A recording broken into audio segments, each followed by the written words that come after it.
दोस्तों, आज की सबसे पहली और बड़ी खबर, एलपीजी गैस सिलेंडर 200 रुपए हुआ सस्ता, उज्ज्वला योजना वालों को डबल फायदा। केंद्र सरकार ने रसोई गैस के दाम के मोर्चे पर उपभोक्ताओं को बड़ी राहत दी है।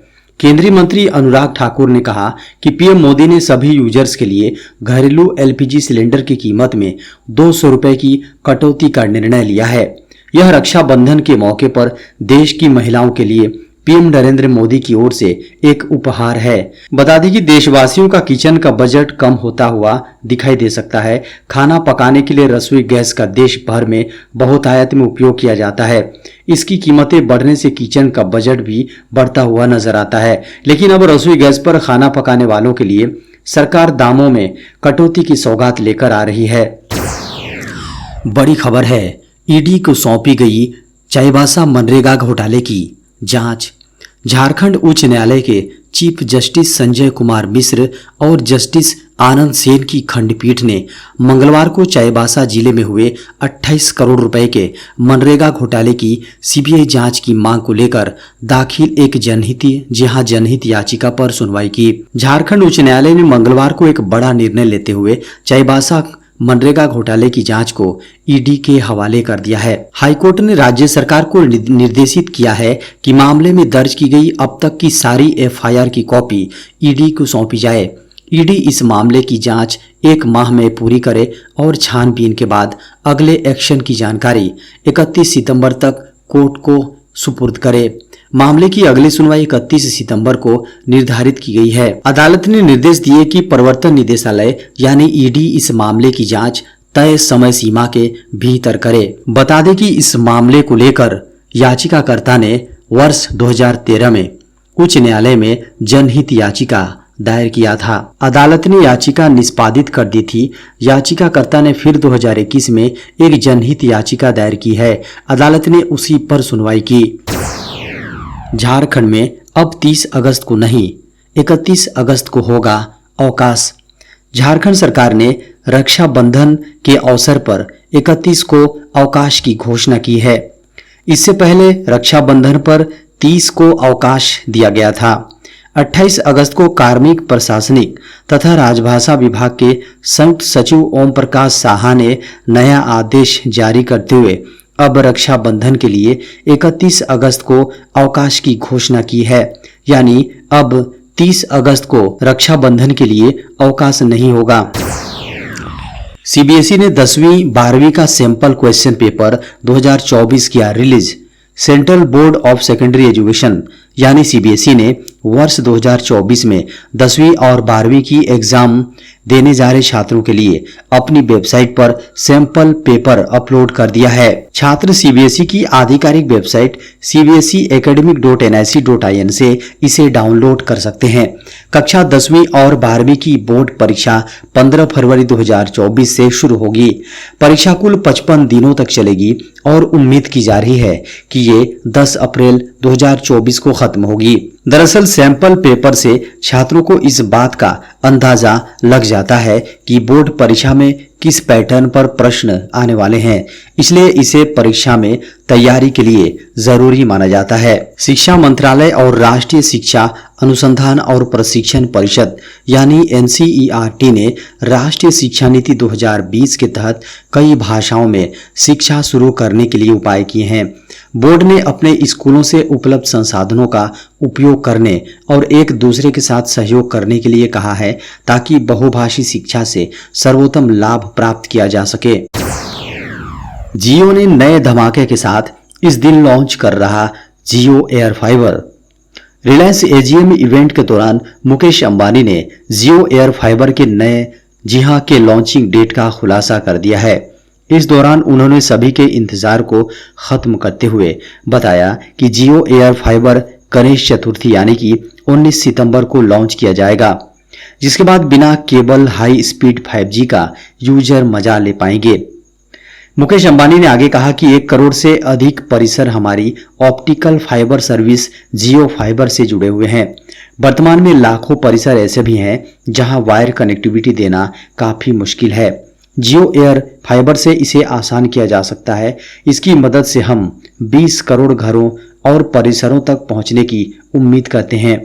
जियो एयर फाइबर के आने के बाद रोजाना जियो 1.5 लाख नए यूजर को जोड़ेगा। बड़ी खबर है, सहारा निवेशकों को जल्द मिलेगा दूसरी किस्त का पैसा। सहारा ग्रुप में वर्षों से फंसी रकम का पैसा निवेशकों को मिलने लगा है। सरकार ने लोगों की सुविधा के लिए स्पेशल पोर्टल भी जुलाई में लॉन्च कर दिया है, जिसमें आप रजिस्ट्रेशन करके अपना पैसा प्राप्त कर सकते हैं। पोर्टल की शुरुआत के बाद से अब तक लाखों लोगों ने आवेदन किया है। इसके बाद सरकार ने 4 अगस्त 2023 को प्रथम चरण में 112 निवेशकों के अकाउंट में 10-10 हजार रुपए रिफंड ट्रांसफर किया था।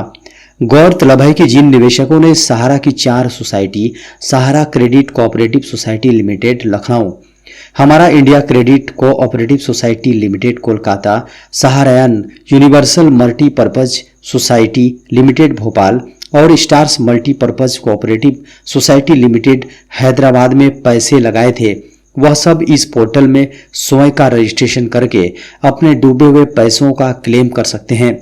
ध्यान देने वाली बात यह है कि सहारा समूह में कुल 2.5 करोड़ लोगों ने अपने 1.12 लाख रुपए लगाए थे। अब सरकार निवेशकों के सालों से फंसी रकम को वापस करने के लिए पोर्टल पर रजिस्ट्रेशन करने का आग्रह कर रही है। देश भर के बैंक खाता धारकों के लिए आरबीआई का अलर्ट। अगर आपका भी बैंक खाता है और आपने केवाईसी नहीं कराया है तो अलर्ट हो जाएं, क्योंकि इसके लिए भारतीय रिजर्व बैंक यानी आरबीआई ने उपभोक्ताओं को आगाह किया है। इसके अभाव में बैंक खाता धारकों को अपने आने वाले समय में परेशानियों का सामना करना पड़ सकता है, क्योंकि बैंकों की ओर से उपभोक्ताओं का ट्रांजैक्शन को रोका भी जा सकता है। मीडिया की खबरों को माने तो आरबीआई ने सभी बैंक उपभोक्ताओं से आग्रह करने के साथ ही आगाह भी किया है कि बैंक अकाउंट को धोखाधड़ी बचाने के लिए सभी संबंधित दस्तावेज जल्द से जल्द जमा करा दें। उधर पंजाब नेशनल बैंक ने आरबीआई की एडवाइजरी के बाद अपने उपभोक्ताओं से केवाईसी कराने के लिए कहा है। पीएनबी के नोटिस के अनुसार उपभोक्ताओं को केवाईसी के लिए आईडी प्रूफ, एड्रेस प्रूफ और ताज़ा फोटो के अलावा पैन, इनकम प्रूफ और मोबाइल फोन नंबर समेत अन्य जरूरी डॉक्यूमेंट्स देने होंगे। नई शिक्षा नीति से स्कूलों के सिलेबस और बोर्ड परीक्षाओं में बदलाव। जब से नई शिक्षा नीति आई है तभी से लगातार स्कूलों के सिलेबस और बोर्ड परीक्षाओं में बदलाव हो रहा है। हाल ही में एनसीएफ को जारी किया गया। एनसीएफ में बोर्ड परीक्षाओं का बोझ भी कम होना चाहिए। इसके लिए 12वीं साल में 2 बार परीक्षाएं कराई जा सकती हैं। केंद्र सरकार की ओर से बुधवार को जारी किए गए नेशनल कैरिकुलम फ्रेमवर्क यानी एनसीएफ की जो सबसे बड़ी खूबी कही जा सकती है वह है इसे तैयार करने में दिखाया गया लचीलापन। इसी साल अप्रैल में जारी किए गए इसके ड्राफ्ट पर लोगों से फीडबैक मांगा गया था।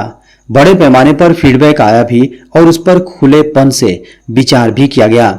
यह बात उन बदलावों से स्पष्ट है जो अप्रैल में जारी ड्राफ्ट के मुकाबले जारी अंतिम एनसीएफ में दिख रहे हैं। ड्राफ्ट ने 6ठी, 7वीं और 8वीं कक्षा में 3 भाषाएं और 9वीं, 10वीं में 2 भाषाएं पढ़ाने की बात की थी, जबकि 10वीं और 11वीं में पढ़ाई जाने वाली भाषाओं को लेकर कोई दिशा निर्देश नहीं दिया गया था। बड़ी खबर है, प्रज्ञान ने चंद्रमा से भेजा बेहद खास मैसेज। चंद्रमा की सतह पर रोवर प्रज्ञान सफलतापूर्वक आगे बढ़ रहा है। भारतीय अंतरिक्ष अनुसंधान संगठन यानी इसरो की ओर से चंद्रयान 3 और रोवर प्रज्ञान से जुड़ा हर अपडेट दिया जा रहा है। प्रज्ञान से जुड़ा अब नया अपडेट सामने आया है। ट्वीट में कहा गया है कि हेलो पृथ्वीवासियों, मैं चंद्रयान 3 का प्रज्ञान रोवर आशा करता हूं कि आप अच्छे से होंगे। मैं सबको बताना चाहता हूं कि मैं चंद्रमा के रहस्यों को उजागर करने के अपने रास्ते पर हूं। मैं और मेरा दोस्त विक्रम लैंडर संपर्क में है। हमारी सेहत अच्छी है। सबसे अच्छा परिणाम जल्द आ रहा है। एक दिन पहले भी भारतीय अंतरिक्ष अनुसंधान संगठन यानी इसरो ने चंद्रयान 3 मिशन को लेकर बड़ा अपडेट दिया था। इसरो की ओर से बताया गया था कि रोवर प्रज्ञान के आगे 4 मीटर व्यास का गड्ढा आ गया था। इसके बाद उसे पीछे जाने का निर्देश दिया गया। इसरो ने ट्वीट कर बताया था कि यह अब सुरक्षित रूप से एक नए मार्ग पर आगे बढ़ रहा है। अंतरिक्ष एजेंसी ने कहा कि 27 अगस्त को रोवर 4 मीटर व्यास के एक गड्ढे के नजदीक पहुंच गया, जो इसकी अवस्थिति से 3 मीटर आगे था। इसके बाद रोवर को पीछे जाने का निर्देश दिया गया था और फिर यह एक नए मार्ग पर आगे बढ़ रहा है। देश में कोरोना के 1509 मामले रह गए हैं सक्रिय। भारत में कोविड-19 के एक्टिव मामलों में वृद्धि दर्ज की गई। 29 अगस्त 2023 को सक्रिय मामलों की संख्या में 1500 के 1509 के आसपास बनी हुई है।